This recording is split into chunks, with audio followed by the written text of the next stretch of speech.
Saints will play on Thursday night. We'll go down to New Orleans now, chat with Sharief Ishaq of WDSU. Sharief, how are you, sir? I'm good for the most part. That's good. I'm glad to hear that. Things weren't so great in the Dome for the Saints.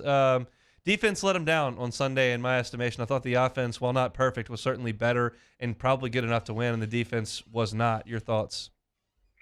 I would agree for the most part. 26 points, you would think with the so-called strength of this team would have been good enough. But going 1 for 5 in the red zone, that ain't good enough. I think if they scored another touchdown, that would have probably really helped them a lot. Unfortunately, that just wasn't the case. The play calling, I don't know if the play calling was just all that great when they got into the red zone. And, yeah, Cincinnati does have a solid defense. Didn't give up a second-half touchdown in that game or all long so far. But I would say that and the tackling. The tackling is just atrocious. I mean, between Paulson and Debo, Bradley Roby, Tyrann Mathieu. I mean, I counted at least 7, 8 missed tackles on very important plays in that game, and that can't happen. It can't happen from a team that's, supposed to be a defensive strong team, and that was just ugly. There's no other way to put it. You can't do that against Joe Burrow and Jamar Chase. Those two guys are just alone they don't need no extra opportunities to score on you, and you saw that the final play of the game. You saw Joe Burrow do it on third down whenever Pete Werner dove at him and tried to sack him. Probably should have stayed on his feet and tried to keep going after him, but that's bad teams find ways to lose games, and they've 4 times this season. There were 4 different reasons why they lost the game. Obviously, on the back end of the defense, Lattimore out, Debo's hobbled, May's out, Tyrann's been in and out of the lineup. I get some of the struggles there, but up front they're healthier, and they're still not getting a great pass rush, and they're giving up some rushing lanes. What's the deal up front? That's where it all started. I think that's why you're not seeing a lot of those interceptions. If you can't get to the quarterback, you're not going to affect the passes down the field. You're giving the quarterback too much time. That's just plain and simple. They have, 13 sacks, and 6.5 of those sacks have come from the linebackers and the defensive back. So the math tells you the other half are coming from the defensive line, and Cam Jordan has 3 of those sacks. And that's just can't get the job done whenever your defensive line, isn't going after the quarterback, isn't forcing pressures and back throws, giving them 4.5 seconds to throw the ball. Not winning many games if your defensive line isn't getting to the quarterback, and you got to win the turnover battle. Yes, they won it this past weekend. It was a special teams turnover. The defense has to find a way. They have to find a way this week against Kyler Murray to disrupt him, make him do something out of the ordinary, just horrible stuff. The Cardinals are a bigger mess than the Saints. I'm going to be honest with you. That's just a mess. Cliff Kingsbury, Kyler Murray mess, just they can't fix. Obviously, there's no shame in letting Justin Jefferson go for 100 yards. And, of course, there's definitely no shame in letting Jamar Chase do that. But the Cardinals activated DeAndre Hopkins this week. How confident you are in the Saints secondary that can slow him down? It's not going to be easy. No Marshawn Lattimore. He's not going to play this week. I thought he would. I'm a little surprised that, at least Jarvis and Marshawn aren't back, and Chris Olave's back. But, yeah, DeAndre Hopkins, and then they add Robbie Anderson.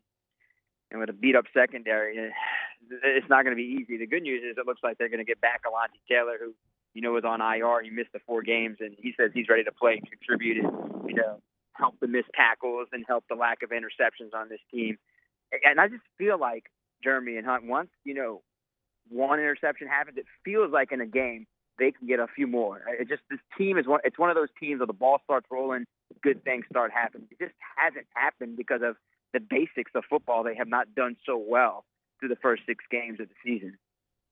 Chatting with Sharief Ishaq of WDSU, talking about the New Orleans Saints. Offensively, with the shortcomings at the wide receiver spot that hopefully Olave helps with, what do you think it looks like on Thursday with Dalton back there? I really do think Chris helps being back in the lineup, and the Traquan Smiths and the I think they need to use Rashid Shaheed a little bit more. You gave him 1 touch on offense. They went away from it. That's the pretty good touch. He needs to get the ball a little bit more. After that run, I thought, all right, get him more involved. He's taking Deontay Hardy's spot, a guy who's got good speed. You gave him the $200,000 during training camp because he's a preferred undrafted rookie.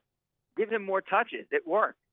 So I think it's going to go more run heavy. It has worked the last 2 games. They run the ball really well in 2 straight games. I think you can see them control the clock a little bit more, take some shots with Olave, and maybe you get Traquan Smith a little bit more confidence. He caught the ball this past week, unlike the game against the Seattle Seahawks. And Callaway, at least those guys got reps last year, and they know what it's like to win and play on the road. Those guys are just going to have to be reliable. They're going to have to, as cliche as it sounds, they have to step up and do something in the passing game.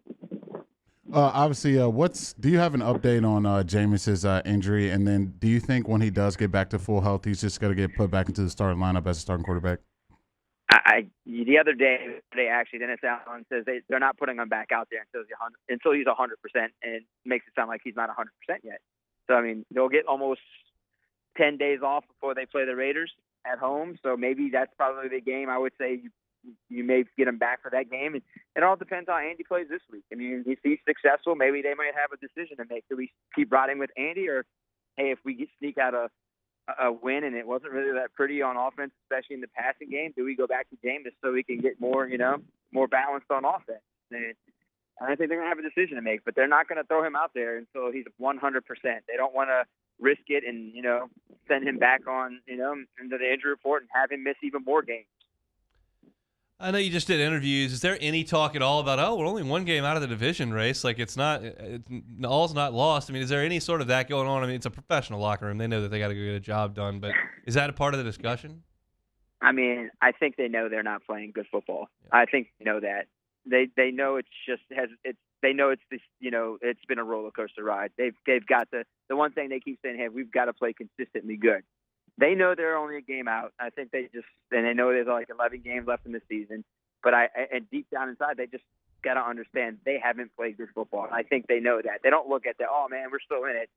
They're looking at it, hey, if we want to be in it and better, we have to play consistently better football in all three phases. Because, quite honestly, it hasn't been consistent. One game, like, oh, they look good. Look like a team who can win the double-digit amount of games. Then you look at a game like, Vikings, or even the second half of that Bengals game, like, oh, man, all these just basic things they can't do right makes them look like a 6-win team, if that.